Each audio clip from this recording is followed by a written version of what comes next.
Hey, everybody, welcome to another episode of Across the Pitch on the AAT Sports Network. Today is May 9th, 2026. It is a Saturday night. The Union just find ways to rip your heart out. They do it time and time again. My name is Mike Barrera. I'm joined tonight by Dave Miller. He is out in England. Dave, first of all, thanks for staying up with me tonight. How are you doing today? And I mean, what is your just initial gut reaction after this really frustrating 2-1 result? I mean, I think it's just frustration more than anything because I,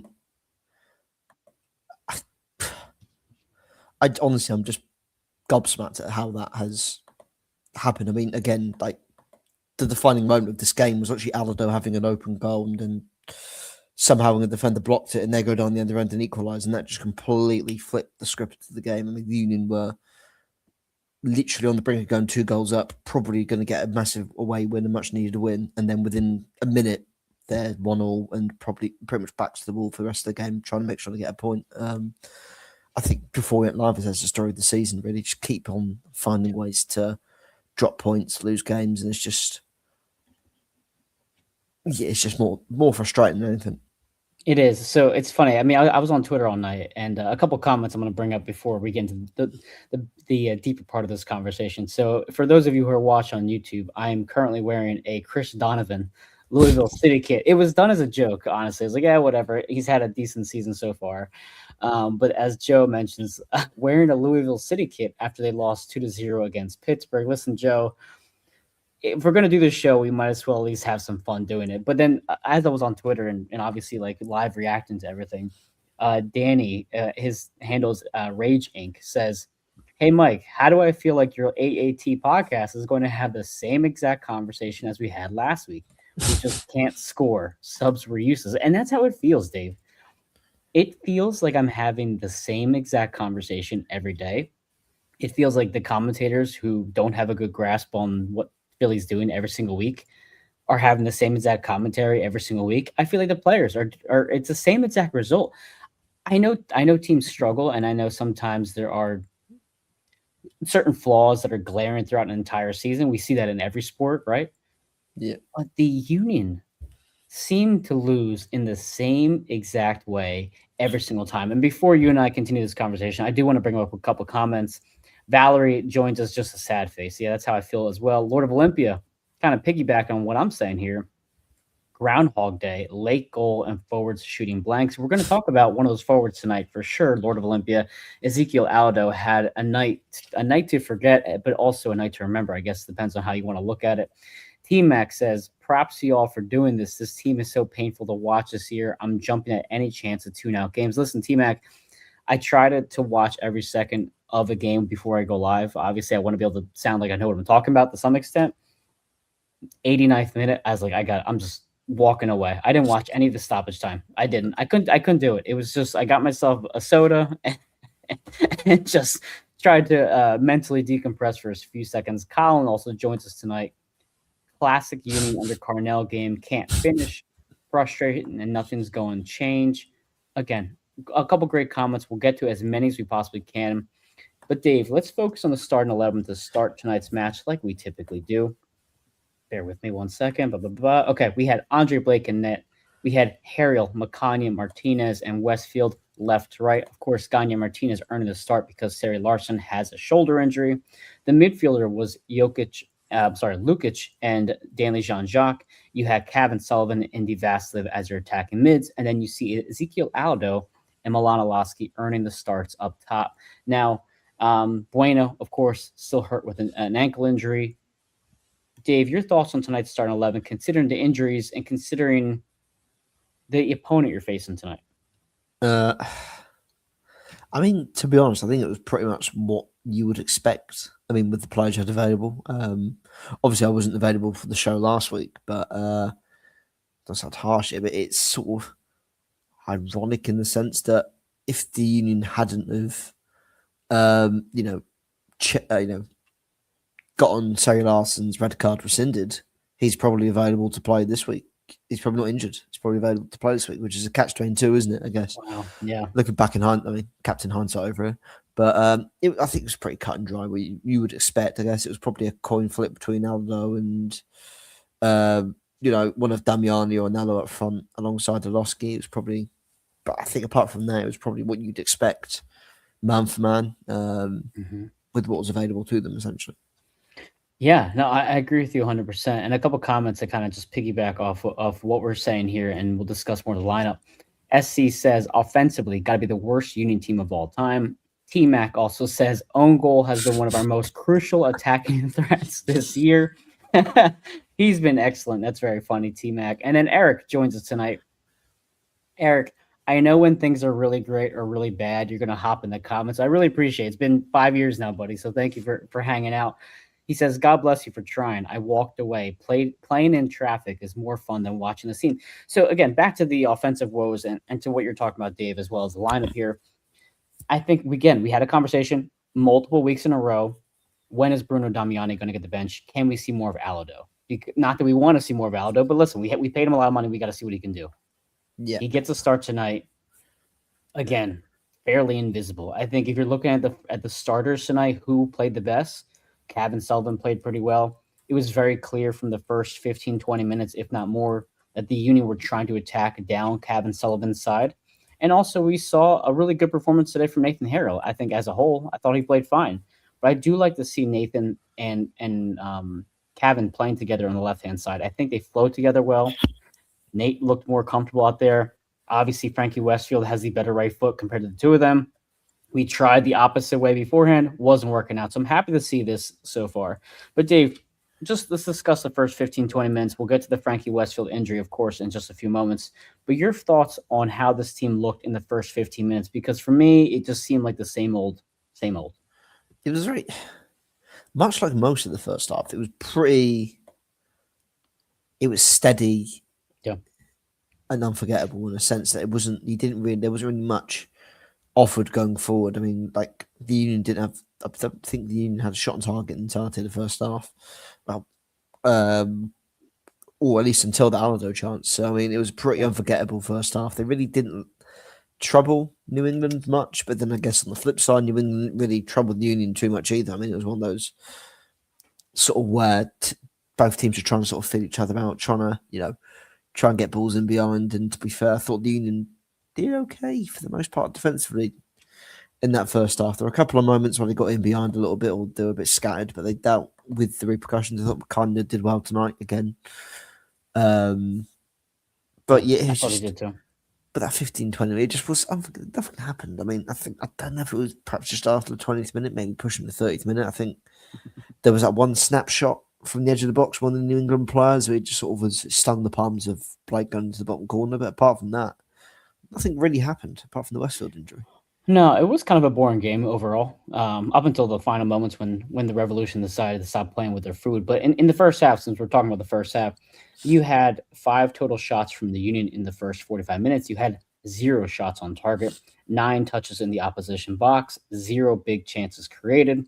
You also had 3 corner kicks. And now the name is escaping right now. The one commentator, the color commentator. I know somebody talked about the commentators in the comment section, so please bring up his name because I'm drawing a blank on him. But he kept saying, "Oh, wow, we got another Union set piece. Here we go again. The Union are doing really great to create chances, and here's another set piece." I'm thinking, like, has this guy watched any of these games so far? I don't care if you have 10 set pieces. And actually, you know what? Speaking of, he actually had a statistic that I made sure to write down. And oh my God, it said, oh, here it is. The Union, prior to today's match, had the 4th most corner kicks in MLS. And Lord of Olympia says, Gio Severis, thank you. I appreciate it. First of all, he was kind of boring, but Gio brings up this comment, the 4th most corners in MLS. And they have been so uninspiring. I had not even realized how many we had. Dave, how do you feel hearing how many set piece opportunities we've had and how little chances we've put on target? Well, I mean, it just screams of a team that didn't prepare. Again, it just all I've said it. I've reiterated it so many times on this podcast. I've said it so often this season. It just screams of a team, of an organisation that didn't prepare for their best, most important player going forward, attacking wise, but their entire attack revolved around. They didn't prepare to lose him. They didn't prepare to replace him, and it shows again in the fact that they still rely upon set pieces. It's still an important part of their game. But one, they've not found a set piece taker that can actually, replicate the same production, and they haven't got any other outlook. And it shows. They look so devoid of ideas, not just from set pieces, but in terms of their overall play. And again, everyone knew Kai Wagner was leaving at some point this season, whether it would be in the summer or even in January. Everyone knew it was going to happen. So why was there not a contingency plan put in place to not only one, sign his replacement, who again we've seen has struggled a little bit since he's come in, wasn't involved again tonight, and then two, why was there not a contingency plan put in place in case he did leave to then try and alter the style of play? I mean, it's just it's just mind numbing. It's just you're just like smacking your head against the wall, just expecting different results. It's not going to happen. But again, you look at the height the Union have in their team as well. I mean, they're so ineffective from attacking set pieces with that height. You've got Macania in there. I mean, Alado's a big striker. Downley's a big striker. I mean, even when Damiani's on the pitch, Damiani's a big striker. You've got big players in the team. Yeah. And your best aerial threat's Nate Harriel. You know what? It's funny you mentioned that. And there's this conversation, because the Union are basically the same old song and dance every single week. This conversation might bounce around a little bit. So if you've never listened to us before, I apologize. It's just one of those matches that you kind of just have to go around with your brain. But before the season started, one of the things I mentioned I was really excited to see was the fact that Stash Korzenowski was like 6'4", 220 pounds, right? I believe I mentioned that a couple times in the preseason shows. Like, This is a big dude. And if there was ever a time when the Union needed a big guy, it's right now. And obviously he's been with Union too because he was on loan from them. I get it. But, man, like, you just want to see someone different. And so a couple comments. I'll get to the Kevin Sullivan missed opportunity early on in a few moments as well. Obviously, the big conversation tonight is Frankie Westfield. We'll also get to that topic of conversation. But, again, a couple more great comments. Acosta says, on to the next season. Colin says, fire Carnell. Colin also asks us, Mikey, if you're a manager of this club, tell me what you would do. And I think what we're seeing Carnell do so far, which I think is the right move, is to play Kevin Sullivan. Once again, Kevin is the most dangerous person we have in our starting lineup. Once again, Kevin Sullivan is the only person who can take a player on 1v1 in this entire attack. We saw, at least I saw, 2 moments where Indiana Vasilev ran very sporadically with the ball, turned it over. And then he had one opportunity. This is when Mbaizo was in the match, and we'll get to him as well. Mbaizo gives him a pass on the right-hand side. It's like Indiana trying to take his man one-on-one, and he just gets clearly, or easily, I should say, dispossessed in a matter of half a second. And it looked like an adult taking the ball away from a child. It was very hard to watch. So I do give credit to Carnell that he's trying to play Kevin Sullivan more. But I think, Colin, to your point, what has been Carnell's biggest handcuff so far is the fact that he has 2 strikers that don't know how to put the ball in the back of the net. And again, we'll get to Alado's moment in a few minutes as well. But if I'm him, I'm starting Anello at this point. I'm letting Anello and Alaski. If Alaski is your striker that you want to put side by side, bench Alado, bench Bruno Damiani. Neither of them are giving you anything whatsoever. I would put Augustine Anello, Milan Alaski up top, and just see if that can do anything. But one thing in particular that bothered me, Dave, and I don't know if you caught this moment, and I wanted to hear your thoughts on this as well. There was one moment where Kevin Sullivan had the ball in the box. He has Turner one-on-one. It's a bit of a weird angle, but he doesn't decide to shoot the ball. He decides to cross it into the box, and it ends up just getting cleared away. For me, it felt very Ben Simmons like. Like you have an opportunity and you don't have the confidence or the wherewithal to take the shot. Do you recall that moment in the match? I think I do. I mean, I think I do. It's just again, I think you hit the nail on the head. It's just lack of confidence, isn't it? It's a team that has. I mean, again, the Union's identity for years now has been wing play. Get the ball out wide, crosses in the box, crossing the box. Get the ball out wide, get the ball out left, get the ball to Kai Wagner, crossing the box, crossing the box. Again, as you said, all such low confidence sort of thing. I mean, we'll get onto that Alado chance, but the way he went on to that opportunity, I mean, I feel awful. I think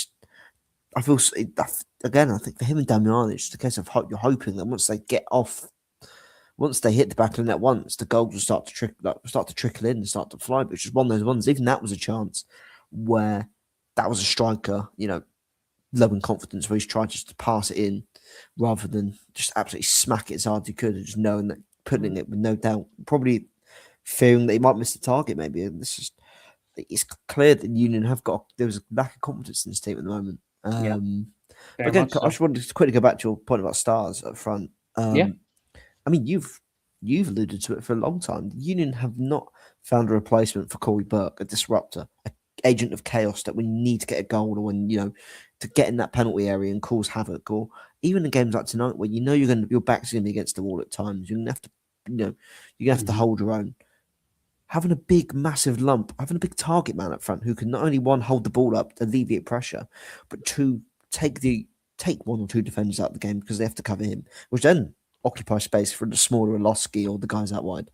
I mean, again, Stars. I think there was that once there was a 2 or 3 game spell. I don't think Union won any of those games, but they looked at least somewhat more positive attacking wise. Was when Mhm. Stars came into the team in those first couple of games of the season, first few games Yeah. of the season. There was a good little run there, and you thought, okay, there's something there. There's something that kept running. Like he won a penalty. I think he won a penalty. He did well. I don't know if he scored or not, but I think definitely won a penalty. And you thought But there's something there. to And he your hasn't point, played. though, to your point, he also looked comfortable with Kevin Sullivan. And if you want to revolve your team's offense and the attack or the bench attack, if you don't want to have him as a starter around Kevin, then why not have a player who plays really well with Kevin? Speaking of the Union 2 players, Jillian Albany has joined us today. Jillian, as you know, the comments have been coming in. They're great. They're all over the place. I'm trying to keep track of them to the best of my ability, but I think the overall theme tonight is frustration. Jillian, I know the Flyers also lost in Mhm. devastating fashion, so there's a lot to be annoyed by. But Jillian, your thoughts on tonight's game? And were you on the press conference with Bradley Carnell just now? I Okay, was. take it Yeah. away. Let me hear what Coach had to say. So yeah, there weren't many of us on it. Just Jonathan Tannenwald and I asked questions. So um very well, the big news is Frankie Westfield, he said, is in the hospital. Oh, So prayers to Frankie. That he looked pretty devastated on the sideline there. I know you posted Ben's picture there, and just that was heartbreaking. So Yeah, hoping that it's, I mean, Bradley said he's hoping, the best there as well. But so that was the big news. Bradley was really frustrated with some of the calls. Like he pretty much said he didn't want to blame the refs, but like there were some calls he questioned for sure. Mhm. And also, I asked about that in the 9th minute when Cavan was running a goal. And, you know, Kyle and I both thought maybe Cavan should have taken the shot himself there. Yeah, we Like were the way just he was talking about running on that. the goal, I thought there's going to be his first MLS goal right there. Mhm. Like I felt like it was going to happen, and he unselfishly crossed it there, and it's like but that was unfortunate, and so, but I did ask Bradley if he thought, in his opinion, that's a learning experience where maybe he should take that goal. And Bradley was like, well, we're going to, review. We're, right now less about the individual, and we're looking at, the play of the whole team there, blah, blah, blah. Yeah. But he said, I mean, yeah, it was kind of a whatever answer. But Mhm. yeah, like I think that it was a really good game by Cavan, though. That first MLS goal was coming, and it was pretty clear to me It's that Bradley built that game around Cavan again. So, yeah. but yeah, just yeah, rough night. The Phillies won though, apparently. So I didn't see any of it, but Yeah, I there saw was in the that. shell comment about Elmo. We saw here it is. We need Yeah, Elmo to come to the game. Apparently, Elmo came yeah. to the broadcaster booth with T Mac and Crookie, and then Alec Boehm had 2 home runs. So clearly, Elmo is the answer. Let's get him into Union gear and have him hit the drum. Also, the funny thing with all that is that obviously it's like on screen you're seeing Croc and T Mac and Elmo, but like underneath there's some guy. Like, it's just like with the strings or however they operate Elmo. I don't really know how it's done, but I just thought about it. It has to be funny from the other side of the desk. Um, but no, but Jillian, I think to your point, we were just talking about that Kevin Sullivan shot, and let's kind of segue ourselves into the Frankie Westfield conversation. And I'll bring up more comments in a few moments. So the first 25 minutes or so, it's the typical same old song and dance. Frankie Westfield then gets a really hard shot. Now, I only saw it about once or twice on the Apple broadcast, but he looks to get hit in his hip like lower back area. You couldn't tell, and he got hit fairly hard. But I've seen players get hit harder, and they were fine. But it just must have been the way he got hit. Yeah, you could see Frankie was in significant pain. And then Paul's looking at him on the sideline. He's again like he's got his shirt over his head. He's very distraught. And then Ben Brescher from AAT Sports sent us over this photograph. I'm going to put on the screen right now. So if you're watching on YouTube, you see it's a picture of Frankie Westfield. He's got his head covered in a towel, kind of hunched over, and it looks like he's in a wheelchair. So again, Jillian, you mentioned he's in the hospital tonight. That's some pretty scary stuff. I mean, for him to get hospitalized over a contact like that is terrifying. But from a game perspective, we're thinking, oh my God, Frankie Westfield's out. Who the hell's going to come in his place? And you see Olivier Mbaizo, who we haven't seen since God knows how long. Dave, your thoughts on Olivier being brought into the match, and and how did you feel when he came on? Did you see my conversation with Jose when he? Maybe, yeah, I might have. I was like, I feel like Olivier Mbaizo has been leaving the Union for like 5 years now. Oh and yeah, he's still with the team. Like, fair play to the guy. I'm glad. I mean, this is his chance. Perhaps this is his chance to get to run the games and prove that whether he somehow gets another option year or whatever, or he extends his stay with the Union, or what happens with another team. But this is his chance now. I don't think he did too badly, to be fair, tonight. I can't remember like sitting there going, "Oh no." To be fair, his ball and beyond for the goal. We'll get to it probably in a second. His ball and beyond for the goal was a great first. It was a great ball. Was that him or was that Danley? I couldn't tell. I believe it was in Mbaizo. Oh, may have been. Who knows? I was having to use my feed that had no commentary on tonight, so I was a bit like I was struggling a bit tonight. Yeah, I'm pretty sure it was in Mbaizo. Listen, someone I said on Twitter was like, "What happened to Olivier? He lost all his hair. He definitely looks like 15 pounds heavier. Like Olivier looks like a coach more rather than a player at this point." A couple more comments, and then we'll get more to the own goal in a few moments here. So let me see. God, they're all over the place. I'm sorry. I'm trying to keep up here. Oh, Wolfie says, how do we keep missing these sitters? It's embarrassing. Yeah, absolutely agree with that. Colin also says, I miss Ua. Kenny, is anyone going to be held accountable for the current form of the club? Like, there is no accountability right now. I think, Kenny, to your point, every other organization probably fires their coach. Every other organization is probably thinking about firing their front office team or staff or general manager, sporting director. I don't think we fire anybody, Kenny. I don't. The way the Union operate, they're probably going to allow Bradley to finish out the season. And with this whole thing with Ernst Tanner's investigation, I don't see him getting dismissed this year. I don't. That's the sad part about it. A couple more comments I'm going to try to bring on. Costa says, Carnell, the Union keep throwing out that there is a second part of the season after the World Cup. It's clear he wants these next two games to end. What happens when they take an L on the first game back from the World Cup break? And I think that's a great point. I believe the exact term he used was like, it's the second half of the season, right? It's like, oh, well, it's this big break. But something that Jose Nunez mentioned last week was, yeah, you're right. It is the second half of the season, but there's also Leagues Cup. There's other things going on in between all that. Jillian just will sign back on. She had to go grab a drink. Listen, Jillian, I don't blame you there. I need a drink as well. A couple more things. Oh, here, Evan, thank you for bringing this point up. Haven't scored since Toronto game 17 days ago. So I want to discuss this real quick. Dave, I know you probably have a thought on this. So give me 1 second here. In the Philadelphia Union's last few matches, we have a 0-0 draw to DC United, the 3-3 game against Toronto, and then they got shut out 2-0 against Columbus, 0-0 at home against Nashville's backups, and then obviously 2-1 today, but the one goal being an own goal. They all count. I don't know when this team scores again, because if you look at the next match or at Orlando on Wednesday night, I'm not feeling too optimistic, Dave. Yeah, I can see where you're coming from there. It's just, oh no, I don't think they've got 3 games. The Union. If it makes anyone feel better, they still got to play into Miami. Yeah, we would end the first, as Bradley says, the first half of the season going to Inter Miami, which I feel like could be a blowout. Go ahead, Dave. Again, I think in terms of the scoring, I mean, I think I said it to, again, I put it in our little group chat. I said, Hey, if you can't score, why not let the opposition do it for you, and then have the guy who's closest to the ball then get injured at the same time somehow. Yeah.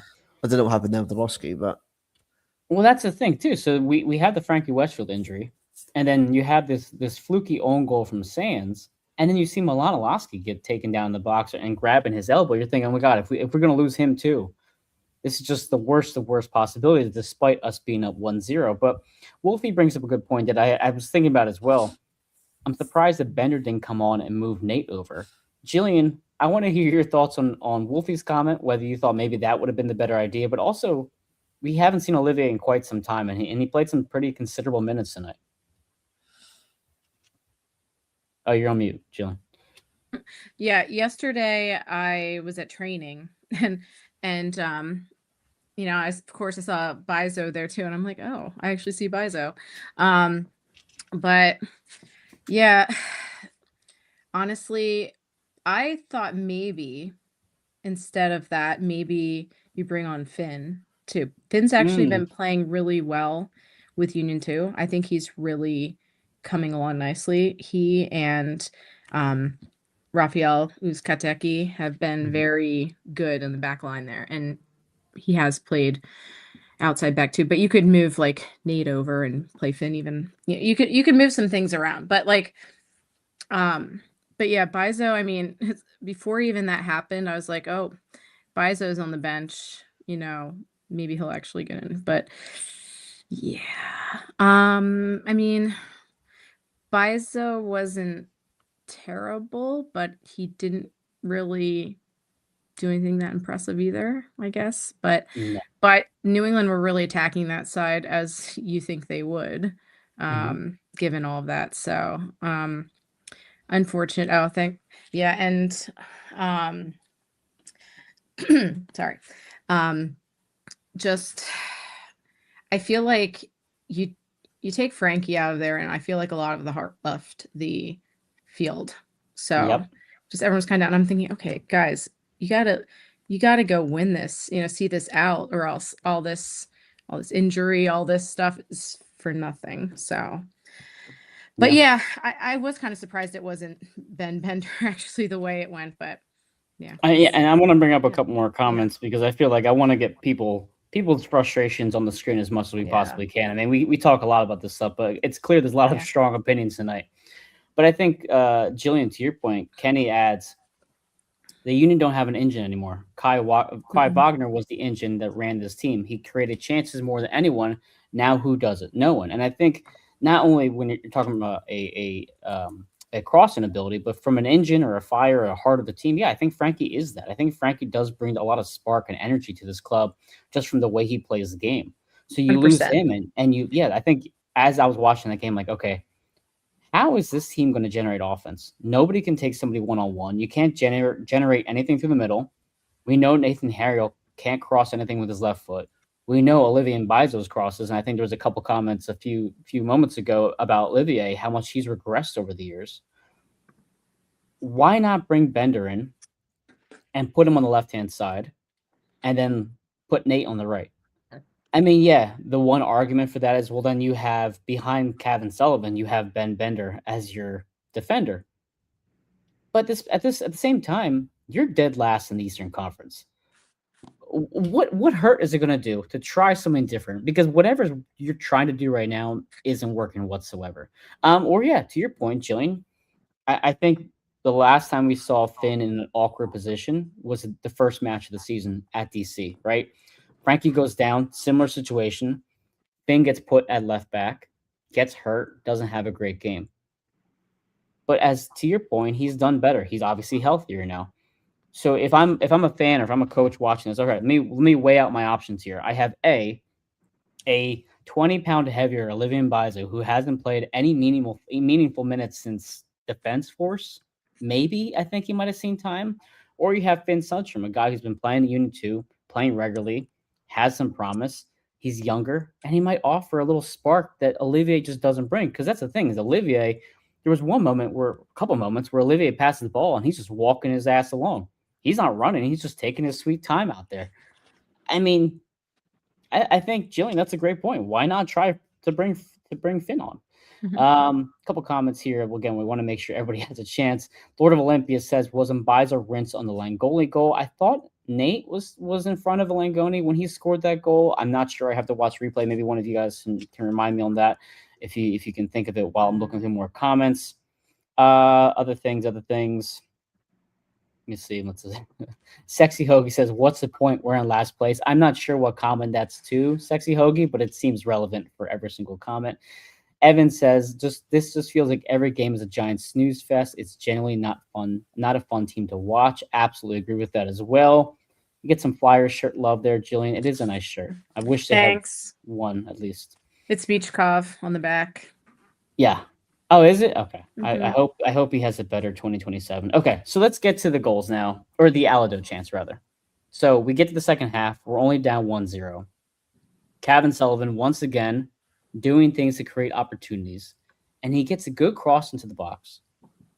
I almost said Evan Turner. Matt Turner gets a deflection, and Alado has a beautiful sitter from 1 yard away from the goal line. Dave, take it away from here, sir. I just thought he'd scored. I finally thought, he's actually scored. He's going to do it. And then out of nowhere, a defender comes flying in. And to be fair, it's a fantastic block, a great last-ditch sliding block. But I don't know if you agree with this, Julian, but I sort of said to Mike a bit earlier on, if Alado is perhaps in more confidence, he's probably smashing that as hard as he can straight up. He's got more loft on the ball. He's smashing that probably more towards the roof of the net rather than trying to slot in, considering there was still the goalkeeper and another defender sort of in and around the space. I just think him and Damiani are lacking such confidence at the moment. They're probably more worried about missing the goal or missing the target rather than actually scoring, if that makes sense. Which is why the attempt was so timid rather than just smacking it as hard as he could and trying to just make sure that he put it in a position where no one could get to it. Yeah, Jen, what are your thoughts on the Alado opportunity? Yeah, I mean, it was right there as a sitter. I mean, that was such a moment that could have easily turned the tide. Because then, of course, right after that, New England gets the goal. So I think, between him and Damiani, it's like there's so much pressure on them to score. It's just that monkey sitting on their back, so they just need to get that goal. And I think it'll start to come. I forget which player said that they thought, maybe it was Anello. So I think it was Anello said at the last home game that, he just needs to get that goal. And I think you're going to see a lot more from him, but it is where they're at right now, unfortunately. So I just had a comparison in my brain. And before I get to that, I want to bring up Eric's comment. Hey, if they need a guy who won't create chances or score goals, I'll gladly go out there and play for $100,000. I promise I won't score. Eric, you know what? You might accidentally score compared to Alado or Bruno. I think, Jillian, though, to your point, and I think I get everyone's frustration. Alado, Damiani, they can't score. Even, I guess, Anello, right? He's only had 1 goal so far this season. But at some point, where does it fall on coaching as well? And I've always liked to compare basketball to soccer. I think they're very similar in a lot of ways. I think just a bigger field. And I think of someone, let's say, like Joel Embiid, right? A big guy. He's meant to score close to the rim, similar to how a striker scores close to the goal. So if you're Nick Nurse, are you constantly putting Embiid at the top of the key and having him do dribble handoffs or passes around a pick and roll that he's not diving into the lane to? No, because then you have Joel Embiid at the top of the key where he's not the most effective. You want to see him closer to the net, having chances on target, maybe having a mid-range jumper, etc. So that will come down to coaching. I don't know if, again, we're beating this drum. We've had so many scenarios and options and possibilities on this show. Why not try Bender here? Why not try Anello here? Why not try Nate and Frank? We've all said these different varieties of things. And Bradley, to his credit, has tried a lot of different things. And that's sometimes injury related. I get it. But the one thing he has not tried yet, at a consistent enough rate, is changing the formation. How can we get these guys in a moment where they can actually have a chance on net? Because everything you're seeing from Damiani and Alado is with their back to goal, 30 yards away from goal. Like, it's clear that something has to change. If it's not going to be the players, then it has to be the formation. If it's not going to be the formation, then it has to be the players. They just cannot keep trotting out these two incapable strikers for what, another 20, But how long is the MLS season? 34 games, right? We're 12 games into the season. We have 22 games left to go. That's a lot of bad soccer to watch, and it's just frustrating. And I see the Aldo sitter, and I was thinking like, how defeated does he have to be? And actually, when he gets subbed off, you see his head in his hands on the bench. How defeated must he be when he can't even score a goal from point blank range? And how can you trot someone out there again next week? Say, go ahead, you'll be fine. You'll score a goal next week. It just doesn't make any sense to me. I'm very aggravated by that. Dave, any other last thoughts on Aldo, or rather on Aldo's moment before we get to the New England goal? I think I've said my piece on it. Really, it was a chance where it was just so clear that it is a striker who was just lacking confidence, and again, but you could see it. I mean, it's just one of those chances where he was more scared to miss the goal than actually scoring, if that makes sense. And again, fair play to the New England defender, made a great block. But that, again, if people say that momentum isn't a thing in sports, well, that is the literal definition of a momentum changing moment in the game. And within about a minute and a half, the game completely changed. Absolutely. A couple of comments. Nichelle says, never won a match when Tory refs. How is that statistically possible? Wolfie says, I cried a little when Tory Penso walked on the field. I believe, Jillian, you mentioned in the comments or our text chat that you weren't a big fan of Tory Penso. Wolfie says, agree, Barrera Kuda. We have barely tried any different formations.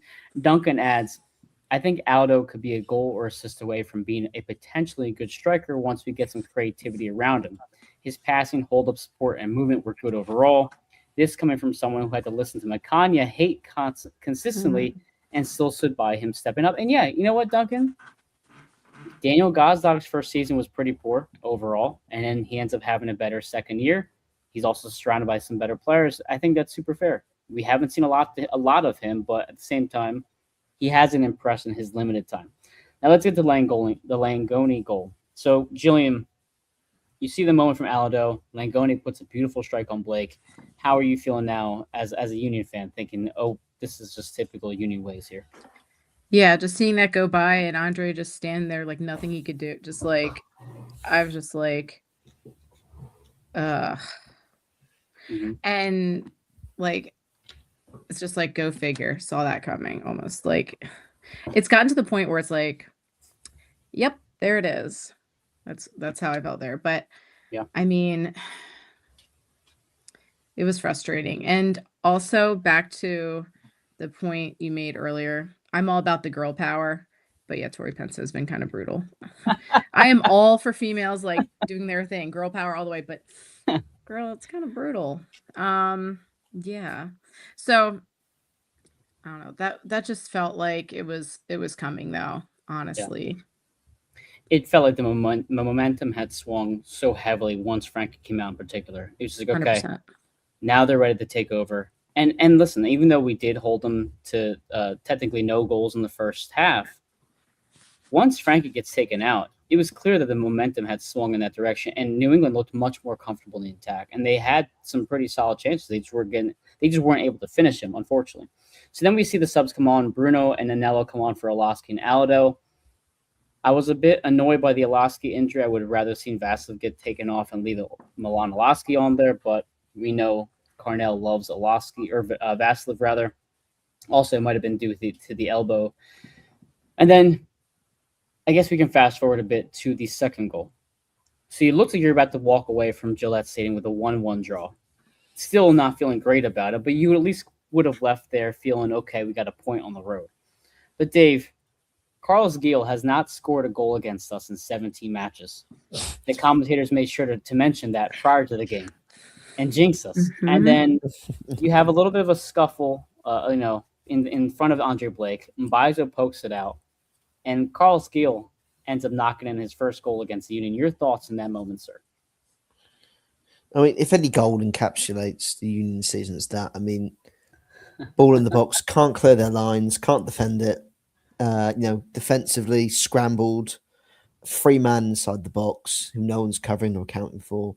That loose ball, which, by the way, the Union got contact with, just so happens to fall to the guy in the box who has no one around him, Yeah. and ends with a goal. I mean, it just perfectly encapsulates just how much of a disaster this Union season's been.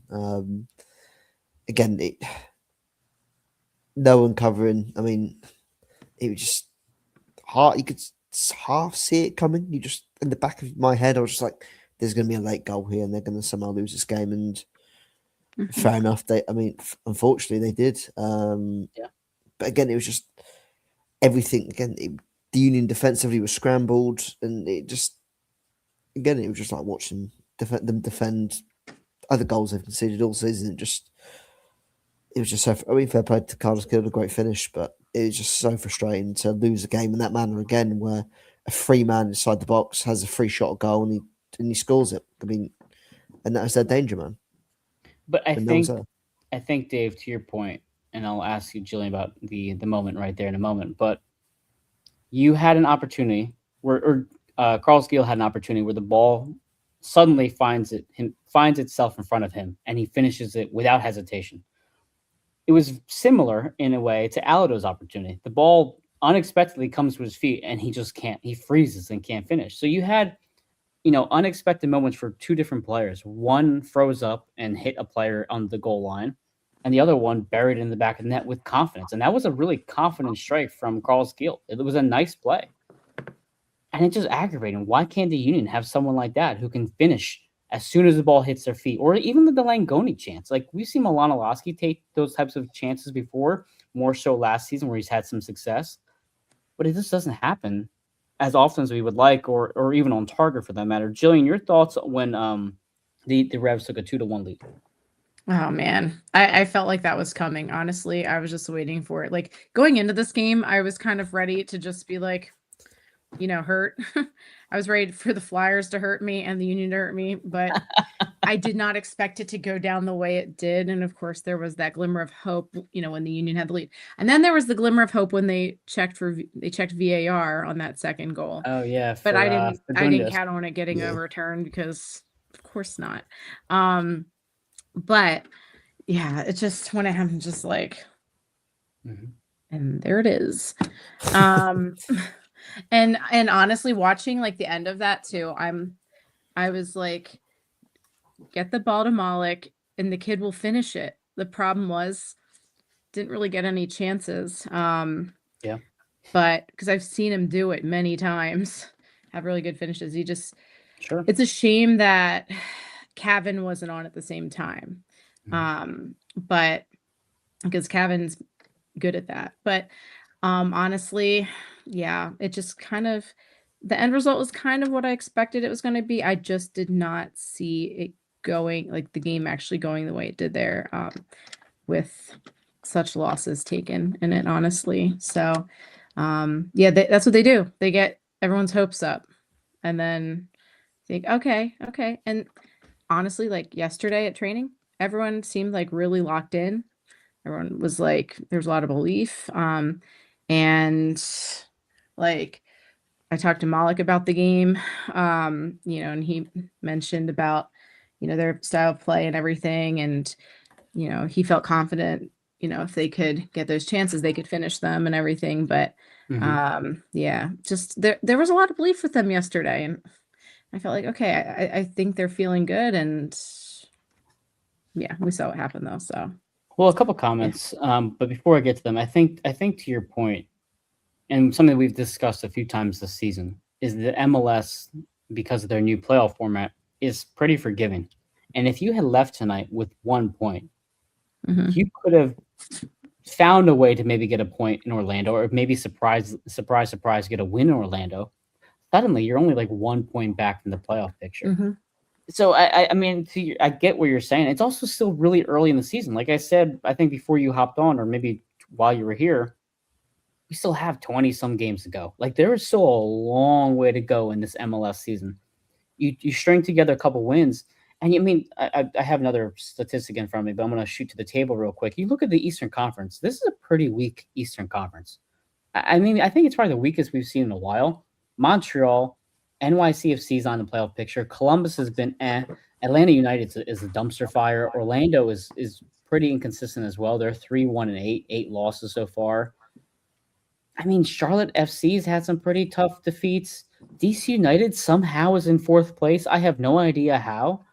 Even the Revolution tonight, they looked beatable. Like, I think if you look at every single Eastern Conference team, I'm probably most afraid of Chicago, Inter Miami, Nashville. Besides that, there's a very real chance that this entire last 4 or 5 spots is going to come down to just a few points between like 7 teams or 8 teams because of how tight this Eastern Conference has been, but also how the Eastern Conference has been so far. But one statistic I was looking at before I decided to go on a little tangent there was the shots on target for tonight. So hold on one second, I'm stalling as I'm trying to bring it up again. Shots on target. So the Revolution had 2 shots on target, Langoni and Carl Steele, 2 goals. The Union had 2 shots on target, Kevin Sullivan and Alado. So again, you talk about finishers. The Revs had the same amount of chances on target that we did, but they just put in the back of the net. A couple more comments here. Eric says, I do believe it is partially coaching, but again, what coach is honestly making this team that much better? Great coaching maybe makes us a 2 to 3 win team instead of 1. I can't blame Carnell unless it's 100% the reason why we have these players. It's similar to Curtin in 2014-2018 versus Curtin 2019-2024. At the end of the day, coaches need the talent and right players. And I think that's a great point. And I think that's a great reason why Ernst Tanner and the front office have to be the main target for accountability. Again, I think Kenny was the one who brought up accountability. You could have the greatest coach to ever coach in the history of soccer, and I don't think they can get more than a couple wins out of this team right now. Nichelle also says maybe they should do a raffle for charity. Yeah, maybe get some good mojo, some good vibes. I like that idea, Nichelle. A couple more comments here. Wolfie, can we try starting Malik at least once? Sheesh, yeah. I would like to see maybe Malik and Anello start. I'd love to see that. Right? Why not? You get some pace, you get some good ability to shoot on target. Why not? That sounds fun. Danny says, Mike, the answer to your question is that New England has experience in Gill. We have a bunch of inexperience on the field. We just keep buying projects. No one else does this. LAFC buys Sun, Vancouver buys Mueller. We buy Alado and Anello. Oh, I think that's also a pretty great point. Nichelle says we have no heart anymore. And Eric says, why are we even talking playoffs? This team has no style, no winning attitude, no clear leadership. Because, Eric, if I don't talk about something, what else do I have to talk about? This team sucks. But this is 50 minutes of talking about a team that has frustrated us for the last 12 weeks, 11 weeks, whatever it is now. Dave, your final thoughts, sir, on tonight's performance and how you're feeling about this club. Probably more about the feeling of the team right now and the club in general. I think I've probably alluded to it in the off season, and I think I might have. I don't know. It just feels like this year and last year just felt like the 2 seasons were meant to happen in reverse. Like last year was meant to be this rebuild of a year where, okay, transition of start of play, moving on from Jim Curtin, and perhaps there was going to be a rebuild, but there wasn't a rebuild. They went on to have the second best season in Union history, and unfortunately, that set the bar so high for this year, where everyone's like, oh, they're going to get the playoffs again, they're going to do this, do that. I mean, Champions Cup football, and unfortunately, they then got rid of all their best players, and they started the rebuild this year, and now it's falling flat on its face. Yep. I think that's probably my big summary. I think as well, I mean, I think I can see Carnell getting at least the start of next season as well in charge of the team. I think he's probably got enough cash in the bank where he's won the Supporters' Shield. And look, there's no risk in MLS players there. You can come bottom of the league. You're going to come back next year and play again. Like, there's no risk of relegation. If you come bottom, you come 5th, you come 13th, whatever. Like, yeah, you're still going to be here next year. They might look at it and go, well, this was our transition year. It's not going as intended, but we've managed to get a lot of players minutes, a lot of players adjusted to the style.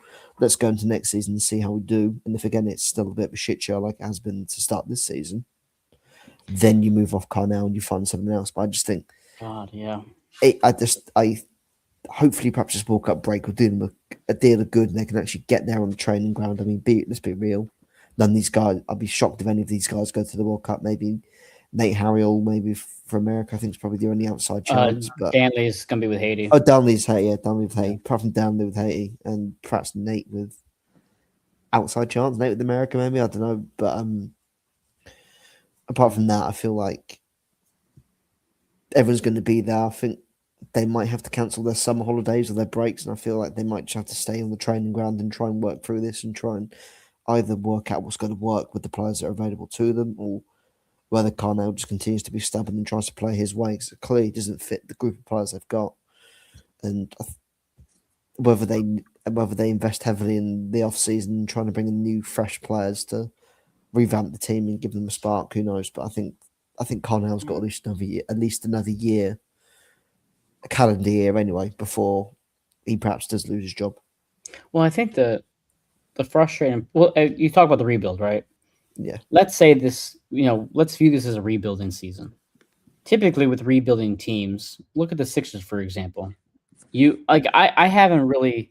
I used to love the Sixers when they were in the process years, right? I got excited about players like T.J. McConnell and Tony Roten.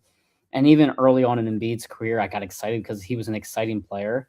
And then they just went through this rut for these last couple seasons where they just can't ever get out the second round. And then suddenly VJ Edgecombe comes from Baylor and makes it exciting again. Same with Tyrese Maxey. There is not that player on the Philadelphia Union who does that for me. Kevin Sullivan, maybe, but we also know Kevin Sullivan is out the door in 2 years. So it's not like he's an exciting prospect. So I think to your point, Dave, yeah, rebuilding is a great word for how to view this roster because that's what they definitely are.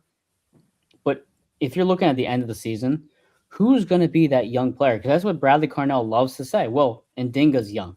Well, Alado's still young. Damiani's still young. Malik is still young. All these really young players. Even Bueno, 26, 27 years old, somewhat young, almost in his prime. Who is the player at the end of 2026? You're like, that's who we're rebuilding around, that player or those two players. As of right now, it's Bueno and Kevin, maybe? Go ahead, Dave. So unfortunately, that guy's dealing with a torn ACL, I think. You know what? That's a great point. Jillian, your final thought. Yeah, I mean, each game has been so close and they've been on the wrong end of it every time. You think, can their luck change at some point? I think if they can get some decent results out of these remaining games going into that World Cup break, then they get rejuvenated. Maybe they need to go do some go-karts or something. As was said earlier, maybe they need Dr. Sharon. I saw that. They need something. I don't know, something. They got to turn around and rejuvenate during that break. And who knows, maybe they come back from that and they get set right. Maybe. Yeah, I think the formation change maybe could use some tweaking because they've gotten figured out at this point. And what could it hurt at this point, honestly? I do think that some guys definitely could shine. Some of these young guys could step up and shine. But again, I don't think that's going to, it's such a jump though to that MLS level. So even if they are shining, let's say Malik gets more time, which I think both you and I agree we want to see, right? And as Jose Nunez has mentioned, he's the gem of the system, which I agree with 100%. He's legit, people. He's legit. Legit. Yeah. So I think the problem is that for Union fans, it's so hard to gravitate towards a young prospect like that because guess what's going to happen? The Aronson brothers, Jack McGlynn, and that's what makes being a fan of this club so difficult is because when you do have these rebuilding moments and you do understand that the team is in that middle ground before they kind of take it to the next level, you know that the players you currently have that you're getting excited about are just not going to be there in 2 years. So I can see why fans are like, well, this team sucks to follow because whenever they're good, they get rid of them. And whenever they suck, they're the worst possible version of a club ever. Like we are seeing this season. A couple more comments and I'll give my final thought. Valerie adds, maybe by the time the playoffs, they will have heart, skill, and cohesion. Maybe. I like the optimism, Valerie. I appreciate that tonight. Wolfie says, I have zero interest in seeing this team in the playoffs. Joe brings up a great point. It always comes back to when Tanner and Sugarman closed the door on Mueller's face last season when he wanted to come to Philadelphia. Yeah, you know what? Players like that don't just knock on your door wanting to come join your club that very often. So, Joe, that's a great point. It shows where this club's ambition really is. Wolfie also says, feels like Carnell won Shield last season with Curtin's team. This isn't that team at all. Yeah, and I think, Dave, that's a point you may brought up earlier this season. This is no longer Curtin's squad. This is Bradley Carnell's team, and so far it hasn't been pretty. Michelle asks, any news on Bueno? Not that I've heard. It's just been ankle injury. Jillian, any news on Bueno? I mean, I saw him at training yesterday. Like I saw him kind of go out though, like not out with the team when I was there. I saw him kind of come through. Clearly, he's still rehabbing. And I saw Quinn rehabbing a bit and Dinga, and Jeff, but like, yeah, I don't know if he's gonna be, I don't know if he's gonna be ready for Wednesday. If Wade will be, which again is heartbreaking because he was finally really getting his chances and doing great. So it's like they're starting to look like Toronto with that injury list the way it's going. I don't know if you saw that. Yeah, no, I didn't It see was it, but I heard. bad. Really Toronto had a lengthy injury list. Yeah. interesting. So No, I feel bad. But remember, we also saw this with Bueno when he got called to the Venezuelan team. Remember, he was brought up with Jose Martinez. Excuse me. He gets that injury. He ends up not staying time with the first team. So, I mean, I feel like anytime Bueno's had any sort of success, he's been hit with the injury bug, and it just kills you because I think if there was any player that I really enjoyed watching so far this season, it has been Jesus Bueno. And it's just this is or Frankie Westfield, I guess you could say too. And both of these guys have dealt with injuries now a couple times this season. It's tough. Again, my last thought for tonight. Listen, I appreciate everybody hopping in the comments. I know it's a really hard team to watch right now. It's a hard discussion to have every single week. I honestly hop on this mic thinking, how am I not going to sound like the same old song and dance like the Union have been? But that's really the reality of this team. This team has been agonizing to watch and agonizing to talk about, but you all make it enjoyable for me. Jillian, I always appreciate your time. Actually, Jillian and I had a nice Phillies game on Tuesday night. Yeah, Tuesday night we did. It was fun. Yeah. Yep. You guys see a good win. We did. My buddy Ryan has season tickets. He lives in Allentown. He couldn't make it. He's like, Mike, you want a game? I said, yeah, I need someone to go with me. So I texted everybody, like, who's available? Jillian on Teacher Appreciation Day came out with me to the game. It was a good time. Thank you. That was. Yeah. So thank you for joining. Yeah, go ahead. Right, and can I say quickly, Alec Boehm, 2-run home run, 4 RBIs tonight as well. Or I think 5 RBIs maybe tonight. So I mean, I think they won 9-3. I only saw the score like just now. Yeah, because I didn't pay attention to the game at all with the Flyers and the Union going on. I sort of dual screened it in the end. I mean, again, it was a good win. I mean, speaking of Phillies game, they're going next month to a game in Toronto, so I'm looking forward to that. You're going to Toronto? Yeah. Dave, you just need to move out to the Western Hemisphere because you always find your way over here. Every single year you come back, and then Dave and I go to the Jug Handle Inn in Cinnaminster, New Jersey for some wings. I know Dave, he dreams about those wings. Incredible. Absolutely incredible. Eric ends the show. This show is one bright spot when the team sucks. Thank you, Eric. Always good hearing from you. Always good seeing you. And follow the one team we agree on and the Free Kick Pod and other Union content out there as we suffer through the season. But again, the Philadelphia Union ended tonight with a 2-1 result in New England. They will go on Wednesday night, right? Wednesday night, midweek game? Oh, boy. Yeah, midweek. And also, Union 2 are playing at the same time.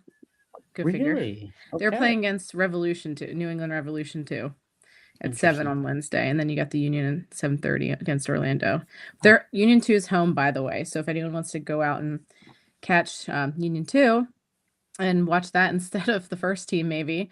They're playing on the Sportsplex field, like next to the field house there. So, but yeah. Awesome. Okay. Well, guess what? 7:30 p.m. on the 13th of May, Wednesday night, they travel to Orlando. I believe I can be on for a post-game show. We'll see what we can do. Those midweek games are always iffy with my schedule. Otherwise, this is Across the Pitch on the AAT Sports Network. Thanks, everybody, for hopping on. Have a wonderful Saturday night. Go Union.